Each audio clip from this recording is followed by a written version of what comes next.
दिल्ली में आज बीजेपी ने युवाओं की नेताओं की बैठक बुलाई है, जहां सुबह 10 बजे पार्टी मुख्यालय में बैठक की शुरुआत होगी। देश के युवाओं पर होनी है चर्चा।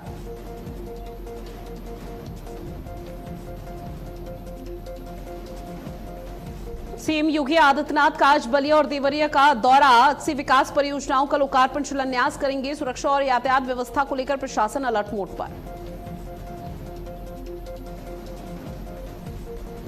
स्वाइन फ्लू को लेकर सीएम योगी आदित्यनाथ ने दिए हैं निर्देश। कहा, स्वाइन फ्लू के लक्षणों को न करें नजरअंदाज, समय पर कराए जांच। स्वास्थ्य विभाग स्वाइन फ्लू पर निगरानी रखे। दिल्ली में सीएनजी की कीमतों में एक बार फिर से इजाफा, 3.89 रुपए बढ़े सीएनजी के दाम। आज से बढ़े हुए रेट पर मिलेगी गैस। और नेपाल फ्लैश फ्लड में अब तक 569 लोगों की मौत की पुष्टि। बाढ़ के बाद अभी तक 178 भारतीय लोगों का रेस्क्यू किया गया। नेपाल में आई त्रासदी में 2000 से ज्यादा लोगों के लापता होने की खबर।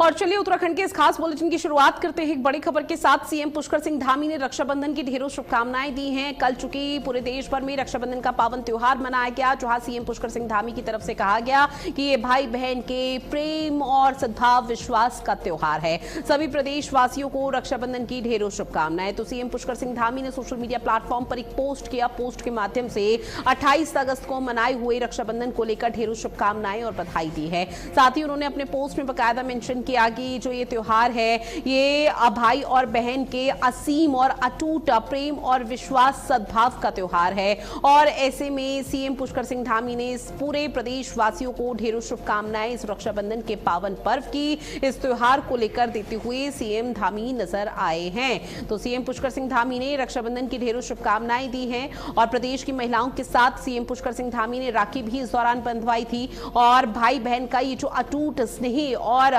ये त्योहार था, उसको अलग अलग जगहों पर सेलिब्रेट भी किया गया था। लेकिन सीएम पुष्कर सिंह धामी की तरफ से ये जो पोस्ट सामने आया, जहां पर प्रदेश वासियों को ढेरों शुभकामनाएं और बधाई दी गई, वीडियो संदेश भी जारी किया गया। और उन्होंने अपने पोस्ट में मेंशन किया कि ये भाई और बहन के प्रेम सद्भाव और अटूट विश्वास का त्योहार है। और ऐसे में प्रदेश वासियों को ढेरों शुभकामनाएं और बधाई।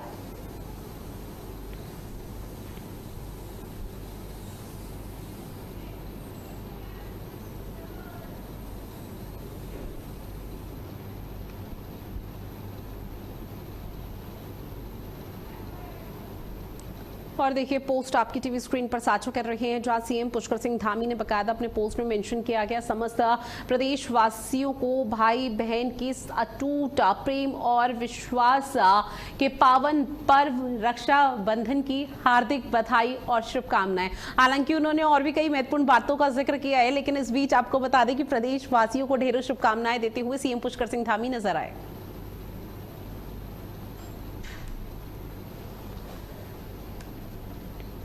इस बीच एक और बड़ी खबर, रक्षाबंधन के पावन पर्व पर महिलाओं को सीएम पुष्कर सिंह धामी ने एक बड़ा तोहफा, एक बड़ी सौगात दी है। 28 अगस्त और 29 अगस्त को महिलाओं के लिए बस की जो सेवा है वो पूरी तरह से मुफ्त की गई है। ऐसे में उत्तराखंड रोडवेज बसों में महिलाओं को मुफ्त सफर करने का जो सौभाग्य है वो प्राप्त हुआ 28 अगस्त को। और आज 29 अगस्त को भी इस तरह की सुविधा लागू रहेगी। रक्षाबंधन पर बहनों को सरकार की तरफ से ये उपहार दिया गया। सीएम पुष्कर सिंह धामी ने रक्षाबंधन की शुभकामनाएं दी। 2 दिन मुफ्त यात्रा अब महिलाएं कर सकती हैं। अगर उन्हें अपने भाई की कलाई पर राखी बांधने जब वो गई थी, तो कल से भी वो तस्वीरें सामने आ रही थी, जहां पर महिलाओं की तरफ से ये खुशी यहां पर जताई गई और सीएम पुष्कर सिंह धामी का धन्यवाद भी ज्ञापित किया गया।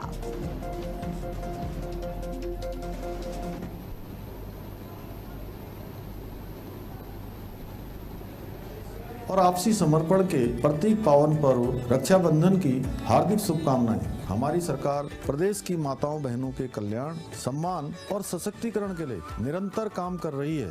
हर वर्ष की तरह इस वर्ष भी रक्षाबंधन के शुभ अवसर पर उत्तराखंड परिवहन निगम की बसों में राज्य की माताओं और बहनों के लिए 28-29 अगस्त 2 दिनों के लिए निःशुल्क बस सुविधा उपलब्ध कराई जा रही है। आइए इस अवसर पर हम संकल्प लें कि समाज में महिलाओं के लिए सुरक्षित, सम्मानजनक और समान अवसरों से युक्त वातावरण बनाने में अपना अमूल्य योगदान देंगे। ईश्वर से कामना है कि प्रेम और भाईचारे का यह पर्व सभी के जीवन में सुख, समृद्धि और खुशियां लेकर आए। एक बार पुनः रक्षाबंधन की हार्दिक शुभकामनाएं। जय देवभूमि उत्तराखंड। नमस्कार, आप सभी को भाई बहन के आपने सुना जहां सीएम धामी की तरफ से कहा गया कि रक्षाबंधन का जो त्योहार है वो अटूट प्रेम और भाई बहन के अटूट विश्वास का ये त्योहार है और इसे पूरे धूमधाम के साथ सेलिब्रेट उत्तराखंड में किया भी गया। और न सिर्फ उत्तराखंड देवभूमि में बल्कि आपको बता दें पूरे देश भर में रक्षाबंधन का त्योहार कल यहाँ 28 अगस्त को मनाया गया।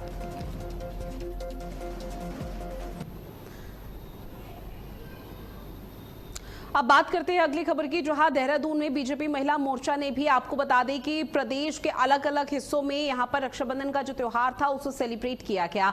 तमाम जो महिला कार्यकर्ता थी वो मौके पर पहुंचती हुई नजर आई और ऐसे में देहरादून में बीजेपी महिला मोर्चा ने प्रदेश अध्यक्ष महेंद्र भट्ट के साथ रक्षाबंधन का त्योहार मनाया। जहां महिला मोर्चा की प्रदेश अध्यक्ष रुचि भट्ट के नेतृत्व में पदाधिकारी और कार्यकर्ताओं ने महेंद्र भट्ट को राखी बांधी, उनके स्वस्थ और सफल जीवन की कामना की है। इस दौरान रुचि भट्ट ने कहा कि प्रदेश की बहनों के आशीर्वाद शुभकामनाओं से 2027 के विधानसभा चुनाव में बीजेपी की प्रचंड जीत तय है। उन्होंने कहा कि महिला मोर्चा बूथ स्तर तक संगठन को मजबूत करने और सरकार की योजनाओं को घर घर तक पहुंचाने का काम करेगा। प्रदेश अध्यक्ष महेंद्र भट्ट ने भी महिला शक्ति को बीजेपी संगठन की मजबूत ताकत बताते हुए आगामी चुनाव में महिला कार्यकर्ताओं की भूमिका को बेहद ही महत्वपूर्ण बताया।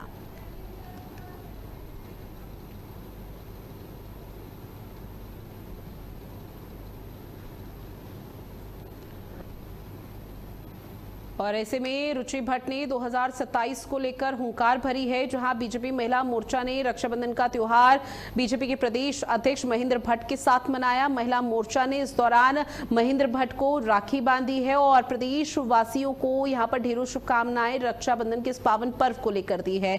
अब रुचि भट्ट भी मौके पर पहुंची, जिन्होंने बकायदा इस चीज को लेकर आश्वस्त किया है कि 2027 में एक बार फिर से बीजेपी की सरकार रिपीट होगी। साथ ही देहरादून में गोरखा डेमोक्रेटिक फ्रंट का बीजेपी में औपचारिक विलय हो गया है। आपको बता दें कि फ्रंट के केंद्रीय अध्यक्ष सूर्य विक्रम शाही ने बीजेपी प्रदेश अध्यक्ष महेंद्र भट्ट को विलय पत्र सौंपा है। अब इसके बाद फ्रंट के पदाधिकारियों और कार्यकर्ताओं ने बीजेपी की सदस्यता ग्रहण कर ली है। महेंद्र भट्ट ने विलय का स्वागत करते हुए इसे बीजेपी के लिए एक महत्वपूर्ण कदम बताया और कहा कि इससे 2027 के विधानसभा चुनाव में उत्तराखंड में बीजेपी की तीसरी बार सरकार बनने को मजबूती और ज्यादा प्रदान होगी। सूर्य विक्रम शाही ने कहा कि प्रधानमंत्री नरेंद्र मोदी और मुख्यमंत्री पुष्कर सिंह धामी के विकास कार्य और विचारधारा से प्रभावित होकर यह फैसला लिया गया है। उन्होंने दावा किया है कि गोरखा समुदाय के करीब 10 लाख मतदाता राज्य के विकास के लिए बीजेपी के साथ खड़े होंगे। कार्यक्रम में नेपाल में हुई प्राकृतिक आपदा में जान गंवाने वालों को श्रद्धांजलि देते हुए 1 मिनट का मौन भी इस दौरान रखा गया। तो तस्वीर गोरखा फ्रंट के विलय की दिखा रहे हैं। हालांकि इसको लेकर प्रदेश अध्यक्ष बीजेपी के महेंद्र भट्ट को एक पत्र सौंपा गया था, जिसके बाद जैसे ही हामी भरी गई तो ऐसे में कई लोगों ने अब बीजेपी की सदस्यता ग्रहण कर ली है। गोरखा डेमोक्रेटिक फ्रंट का बीजेपी में विलय हो चुका है और इसके साथ ही प्रदेश अध्यक्ष महेंद्र भट्ट की तरफ से यह कहा गया कि अब जो ये कुनबा बीजेपी का धीरे धीरे बढ़ रहा है उससे 2027 के विधानसभा चुनावों में बहुत बड़ा फायदा मिलता हुआ नजर आएगा और तीसरी बार बीजेपी की सरकार उत्तराखंड में बनेगी। वहीं देहरादून में आयुष शिक्षा मंत्री मदन कौशिक ने अधिकारियों के साथ एक बैठक की विभागीय कार्यों की समीक्षा की है। मंत्री ने पात्र चिकित्सा अधिकारियों को 1 महीने के अंदर ही एसीपी का लाभ देने और जरूरी दस्तावेज पूरे कराने के निर्देश दिए हैं। साथ ही चिकित्सा अधिकारियों को डीएसीपी का लाभ देने का प्रस्ताव वित्त विभाग को भेजा जा चुका है। वहीं लोग अनुदेशकों का मानदेय 250 से बढ़ाकर 500 रुपए प्रति घंटा करने का प्रस्ताव केंद्र सरकार को भेजा गया। मंत्री ने 2024 बैच के चिकित्सा अधिकारियों के स्थायीकरण की प्रक्रिया जल्द पूरी करने के निर्देश दिए हैं। पहाड़ी जिलों में 2 नए आयुर्वेदिक मेडिकल कॉलेज खोलने के लिए भूमि की तलाश की जा रही है। रुड़की में 15 बेड के आयुष चिकित्सालय के लिए पुराने भवन को आयुष विभाग को हस्तांतरित करने की प्रक्रिया चल रही है। इसके अलावा पंचकर्म सहायकों की नियुक्ति, योग और प्राकृतिक चिकित्सा सहायकों की तैनाती और नए पदों के सृजन की प्रक्रिया भी जल्द पूरी करने के निर्देश जारी कर दिए गए।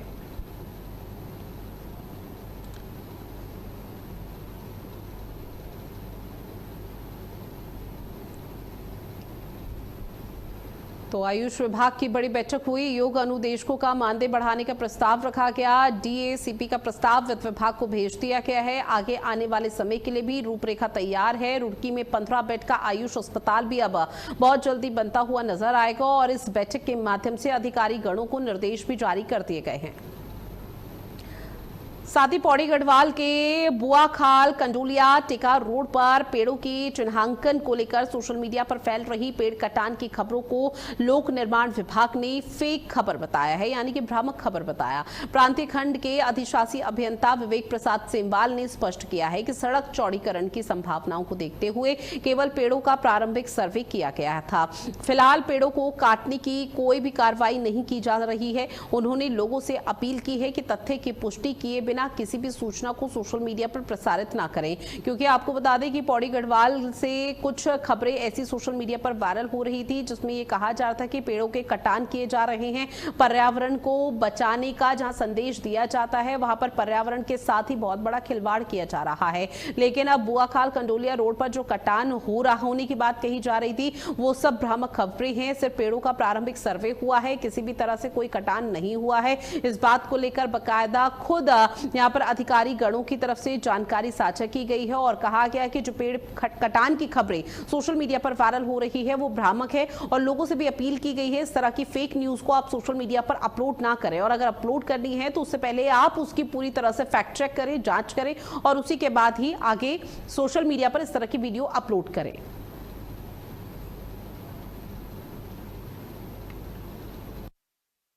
से टेका के बीच में और कंडोलिया होते हुए टेका के बीच में जो मार्ग पे जो है पेड़ों के चिन्हीकरण किया गया था और उसके संबंध में जो सोशल मीडिया पे तरह तरह की भ्रांति थी कि यहाँ पे जो है पेड़ों का कटान जो है प्रारंभ किया जा रहा है करके, जबकि ऐसा नहीं है कि पेड़ों का कटान वहाँ पे कोई शुरू हो रहा है।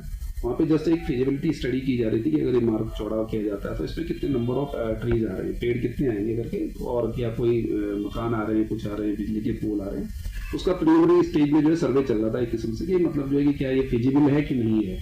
तो पेड़ों में जो छपान किया वो नंबरिंग के लिए किया गया था, क्योंकि पेड़ अधिक आ रहे थे वहाँ पे तो उनकी नंबरिंग की जा रही थी, इसलिए वो नंबर लगे हुए। पेड़ को काटने का कोई अभी कोई वो नहीं है, कोई प्रपोजल्स नहीं है और अभी ये इनिशियल स्टेज में खाली एक काउंटिंग के लिए की जा रही थी। तो इस प्रकार से उस रोड में जो सूचना है कि जो पेड़ काटे जा रहे हैं, कोई किसी भी प्रकार से अभी पेड़ नहीं काटे जा रहे।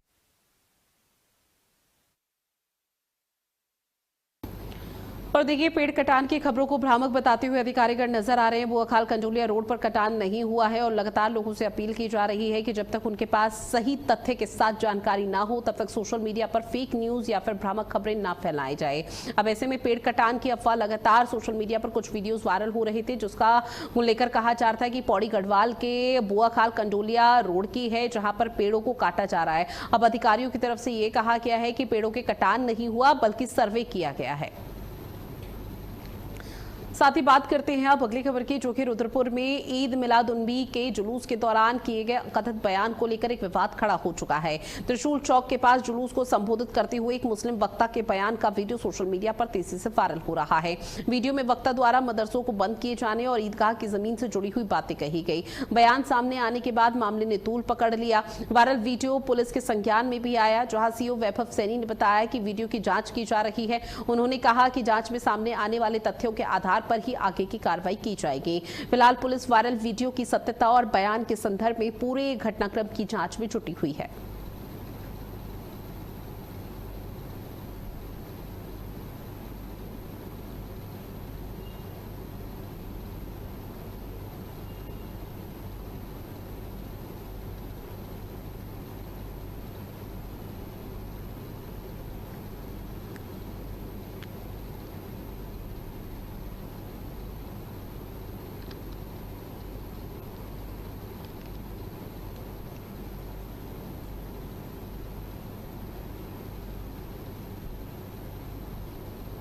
और देखिए, वायरल वीडियो जहां पर एक मुस्लिम शख्स की तरफ से विवादित बयान दिया गया, उसके बाद हड़कंप की स्थिति है और इसके साथ ही मदरसों को बंद करवाने और विशेष समुदाय को टारगेट करने का आरोप लगाया गया है। अब वायरल वीडियो में कथित जो भड़काऊ बयान जैसे सोशल मीडिया पर तेजी से वायरल हुआ तो अब लगातार विवाद इस पर हो रहा है। सोशल मीडिया प्लेटफॉर्म पर एक डिबेट सी, एक बहस को जन्म दे दिया है।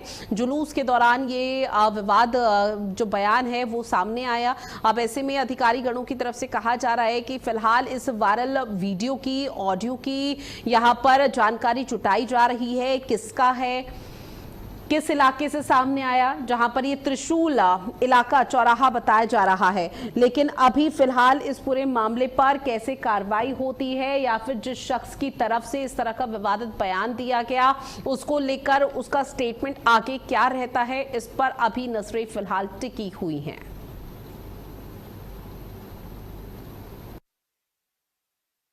भवात पर रुद्रपुर के त्रिशूल चौक पर कुछ कठमुल्ले ये धमकाते हैं कि मुसलमान क्या हाल करेंगे अगर मदरसे बंद कर दिए गए। तो ये जितने अवैध मदरसे हैं जिनमें आतंकवादी और दंगाई पैदा होते हैं वह बंद ही नहीं होंगे, नेस्तनाबूद होंगे। ये पुष्कर सिंह धामी की सरकार है, यहां पर दंगाइयों और आतंकवादियों को पैदा करने वाले मदरसों की कोई जगह नहीं। तुम क्या सोच रहे हो, वह कांग्रेस की मानसिकता जो तुम्हें सपने दिखाती थी मुस्लिम यूनिवर्सिटी बनाने की, अब ऐसे सपने देखना बंद कर दो और ये जो धमकाने की हिमाकत कर रहे हो सुधर जाओ, वरना ये हाल होगा तुम्हारी 7 पुश्तें याद रखेंगी। और जहां तक ईदगाह की रुद्रपुर की जमीन की बात है, सरकारी जमीन थी, वापस ली गई। दुनिया की कोई ताकत उस जमीन को तुम्हें वापस दिलवा नहीं सकती। रुद्रपुर के त्रिशूल चौक पर जिस प्रकार से उलेमाओं ने मदरसे बोर्ड को लेकर विभिन्न प्रकार के आरोप हमारी सरकार पर लगाए हैं, उत्तराखंड के अंदर जितने भी वैध मदरसे थे उनको किसी को बंद नहीं किया गया है, लेकिन जितने भी अवैध मदरसे थे जिनके पास कोई कागज नहीं था उनको बंद करने का काम धामी सरकार ने किया है। और जिस प्रकार से कल इन लोगों ने, इनके उलेमाओं ने जिस प्रकार से लोगों को भड़काने वाले बयान दिए हैं, जिस प्रकार से उन्होंने लोगों को उकसाकर शहर में दंगे कराने वाला काम किया है, ये बिल्कुल इस देवभूमि में स्वीकार नहीं किया जाएगा। मैं कहना चाहता हूं कि उत्तराखंड के अंदर 13,000 एकड़ से ज्यादा जमीन खाली कराई गई है, लेकिन कोई भी ऐसी वैध जमीन हमने खाली नहीं कराई। हमने उन जमीनों को खाली कराया है जिन पर लोगों ने अवैध रूप से कब्जा कर रखा था। रुद्रपुर के अंदर भी हमने 8 एकड़ जमीन खाली कराई, लेकिन वो जमीन भी सरकार की थी जिस पर लंबे समय से इनका कब्जा था और इनके पास कोई वैध डॉक्यूमेंट। साथ ही हरिद्वार में रक्षाबंधन पर योग गुरु स्वामी रामदेव ने एक बड़ा संदेश दिया है। पतंजलि योग पीठ में स्वामी रामदेव ने बहनों से राखी बंधवाई और रक्षाबंधन को सामाजिक एकता और समरसता का पर्व बताया। उन्होंने जाति, वर्ग और समुदाय के आधार पर भेदभाव खत्म करने की अपील की है। स्वामी रामदेव ने राजनीतिक दलों से भी कहा है कि पक्ष और विपक्ष एक दूसरे को राखी बांधे और लोकतंत्र, संविधान और राष्ट्रीय एकता और अखंडता को सर्वोपरि बनाए। वहीं नेपाल में आई भीषण त्रासदी पर उन्होंने गहरा दुख व्यक्त किया है। उन्होंने कहा कि प्रकृति किसी एक देश की नहीं बल्कि पूरी मानवता की साझी धरोहर है। विकास के नाम पर प्रकृति से खिलवाड़ नहीं होना चाहिए।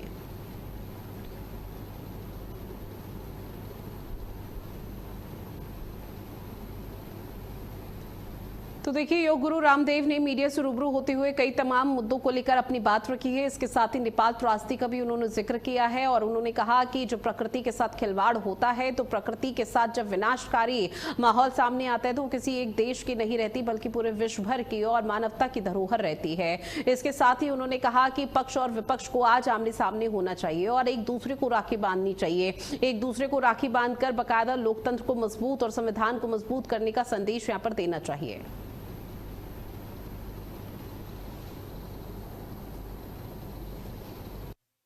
कंगना रनौत को ये गिफ्ट और ये मिठाई हम बाई पोस्ट भेज दे रहे हैं। किसी भी प्रकार की, किसी भी कारण से नफरत देश में नहीं होनी चाहिए, एक दूसरे के प्रति बैर भाव नहीं होना चाहिए। इसलिए हमने सब बैर का परित्याग करें। और पिछले दिनों एक विवाद उठा कि भाई स्वामी रामदेव में और हमारी श्रद्धामयी बहन कंगना रनौत में भी कहीं विवाद तो नहीं हो गया। विवाद को संवाद से खत्म करें। आज हम फोन भी लगाएंगे कंगना बहन को और उनको बोलेंगे रक्षाबंधन की। साथ ही पौड़ी गढ़वाल में चीनी की जमाखोरी और कालाबाजारी के खिलाफ प्रशासन ने अभियान को अब तेज कर दिया है, जहां जिला अधिकारी स्वाति एस भदौरिया के निर्देश पर खाद्य एवं पूर्ति विभाग की 11 टीमों ने जिले के अलग अलग जगह पर ग्रामीण बाजारों में औचक निरीक्षण किया। वहीं कोटद्वार, पौड़ी, श्रीनगर, पाबू बाजार, लैंसडाउन समेत 11 बाजारों में खाद्य दुकानों पर चीनी की स्टॉक और उपलब्धता की जांच की गई है, जहां इस दौरान दुकानदारों को निर्धारित नियमों का पालन करने और चीनी का आवश्यक भंडारण नहीं करने के निर्देश दिए गए हैं। प्रशासन ने साफ चेतावनी दी है कि अवैध भंडारण, जमाखोरी या फिर कालाबाजारी करते पाए जाने पर संबंधित व्यापारी के खिलाफ कड़ी कार्रवाई की जाएगी। जिलाधिकारी ने कहा कि उपभोक्ताओं को आवश्यक खाद्य सामग्री पर्याप्त मात्रा में उपलब्ध कराने के लिए बाजारों में लगातार निगरानी रखी जा रही है और आगे भी नियमित और औचक चेकिंग लगातार जारी रहेगी।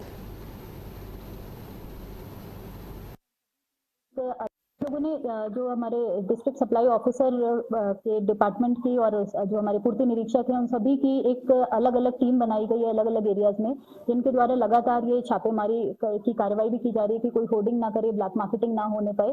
तो इसकी भी लगातार कार्रवाई जारी है और जिसमें भी अगर कोई दिक्कत पाई जा रही है या होर्डिंग आदि पाई जा रही है तो उस पर लगातार। साथ ही मसूरी में संस्कृत दिवस सप्ताह के तहत जागरूकता रैली निकाली गई, जहां आर्य समाज मंदिर के विद्यार्थियों ने संस्कृत भाषा को नई पीढ़ी से जोड़ने का संदेश दिया।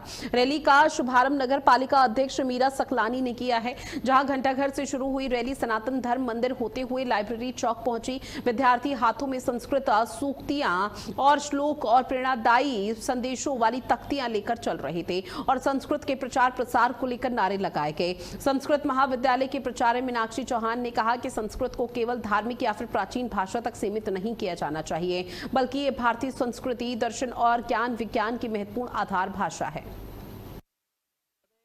संस्कृत महोत्सव संस्कृत 7 दिन का मनाया जाता है। ये श्रावण पूर्णिमा, जिसे हम रक्षाबंधन भी कहते हैं, रक्षाबंधन से 3 दिन पूर्व, एक दिन रक्षाबंधन का और रक्षाबंधन से 3 दिन आगे तक का, तो ये 7 दिन का संस्कृत महोत्सव मनाया जाता है। ये हम मसूरी ही मात्र नहीं, संपूर्ण देश भर जहां पर भी संस्कृत प्रेमी है, संस्कृत भाषा के प्रेमी है, देव भाषा के जो प्रेमी है, वे सभी संस्कृत की रैली का आयोजन करते हैं। इस संस्कृत सप्ताह पर जो है विभिन्न प्रकार के कार्यक्रमों का आयोजन करते हैं। तो विलुप्त तो हम नहीं कह सकते, क्योंकि आज भी अगर हम किसी भी कार्यक्रम की बात करें तो वहां पर संस्कृत से ही प्रारंभ होते हैं कार्यक्रम।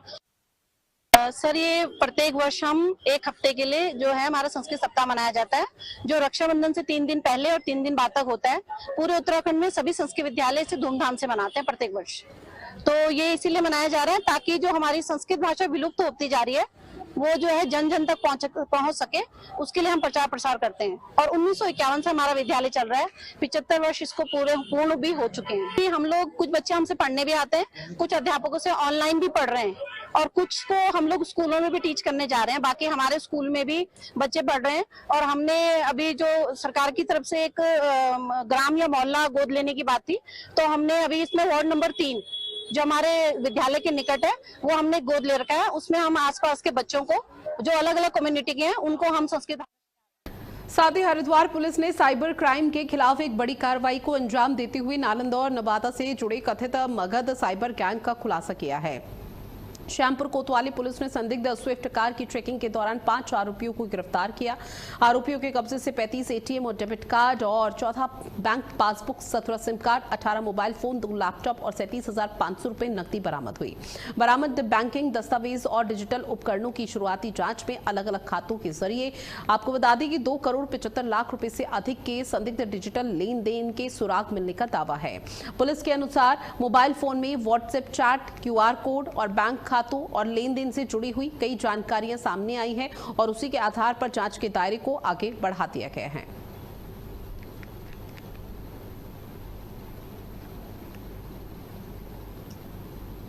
कुछ लोग जो है वो लोगों के मील अकाउंट खोल रहे हैं और मील अकाउंट दे रहे हैं और उसमें साइबर फ्रॉड्स करके लोगों से पैसे की धोखाधड़ी कर रहे हैं। तो इसमें 5 लोग की अरेस्टिंग हुई और जो 5 लोग हैं हमारे जो अरेस्ट हुए हैं, इसमें कृष्णा पांडे नालंदा बिहार का है, निरंजन कुमार नालंदा बिहार का है और एक चंद्रमणि कुमार ये नवादा बिहार का है। इसके अलावा सन्नी और चंदन पांडे ये तो हरिद्वार के रहने वाले हैं। तो 5 लड़के जो ये पकड़े गए और इनकी कस्टडी से 35 एटीएम, डेबिट कार्ड मिले, 14 bank passbook, 17 mobile SIM card, 18 mobile phone, 2 laptop, 10 ATM और पैन कार्ड से लगभग 37,500 की। रुड़की में रक्षाबंधन से महज 3 दिन पहले रिश्तों को शर्मसार कर देने वाली एक ऐसी वारदात सामने आई जिसने कई सवाल खड़े कर दिए। गंगनहर कोतवाली क्षेत्र में एक भाई ने अपनी 2 सगी बहनों की गोली मारकर हत्या कर दी।